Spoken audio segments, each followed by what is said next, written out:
hidup ini ada misi. Hidup ini ada mission. Misi yang paling besar apa dia? Misi paling besar yang kita kena lakukan, kita kena laksanakan. Apa misi paling besar? Mission. Jawapannya apa? Misi paling besar ialah beribadah kepada Allah. Ada dalil tak tentang itu? Kalau kita menjawab hal yang seperti ini, kita kena menjawab berdasarkan dalil. Ada tak dalil yang menampakkan bahawa misi utama Bani Adam beribadah kepada Allah? Ada dalil tak? Ada. Surah Az-Zariyat ayat 56. Jeff dengar tu jawapan di belakang. Surah Az-Zariyat ayat 56. Apa dia bunyi dia? Wa ma khalaqatul jinna wal insa illa liya'budun. Tidak aku jadikan jin dan juga manusia. Jin termasuk. Manusia juga termasuk. Tidak dicipta, tidak dijadikan jin dan manusia, melainkan. Begitu sekali penegasan daripada Allah. Ciptaan kita ini untuk ini. Itu yang kita sebutkan tadi. Kalau saya bertanya pada tuan-tuan dan puan-puan, apa misi paling besar? What is our greatest mission in life? Apa dia misi paling besar dalam kehidupan ini? Inilah jawapannya merujuk pada surah apa? Surah Az-Zariyat ayat 56. Jangan lupa, ini ayat besar ni.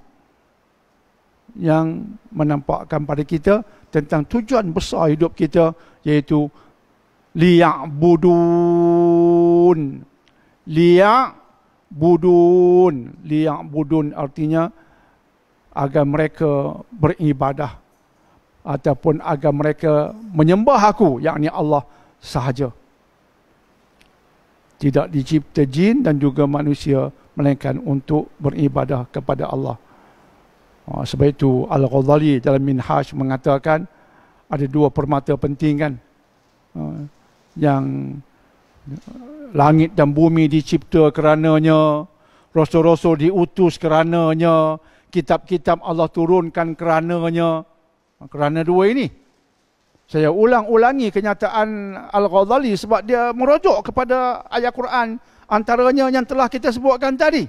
Al-Ghazali mengatakan dua permata yang disebabkan kedua-duanya lah langit dan bumi tercipta. Disebabkan kedua-duanya lah rasul-rasul diutus. Disebabkan kedua-duanya lah kitab-kitab diturunkan. Apa dia kedua-dua permata itu? Kedua-dua jauhar. Al-Ghazali sebutkannya sebagai jauhar, dua permata. Apa dia? Ilmu dan ibadah.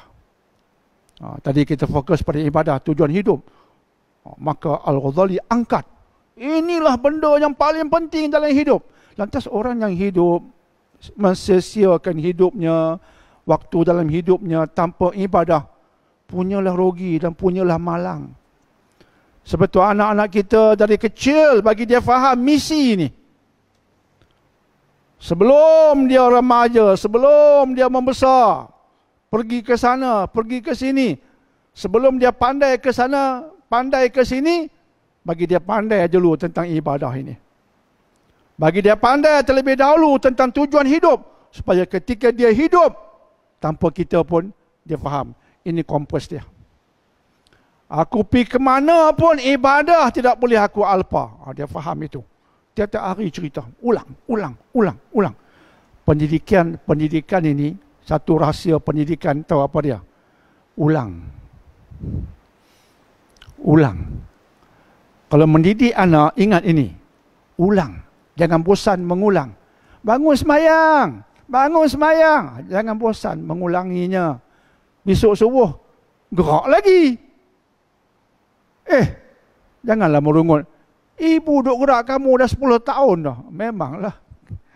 Kena buat begitu sampai dia dah rasa cinta dengan subuh, dengan solat. Akhirnya dia pula gerak orang lain. makan masa. Macam dalam kelas ni lah, saya guna pakai benda itulah. Ulang. Yang saya soal tadi, entah berapa kali dah saya ulang. Apa Al-Ghazali kata tentang dua perkara yang paling penting, dua permata? Jangan bosan. Saya akan ulang sebab ada yang belum mendengar di luar sana. Yang sudah mendengar, dia khatam benda itu, dia ingat, dia boleh menjawab dah. Dia dengar soalan, dia tak payah rojok kitab, tak payah rojok nota tulisannya, dia tahu menjawab. Tapi ada orang baru dengar, begitu sekali ya ilmu dan ibadah. Ya, setiap Rasul mengajak benda ini, cik.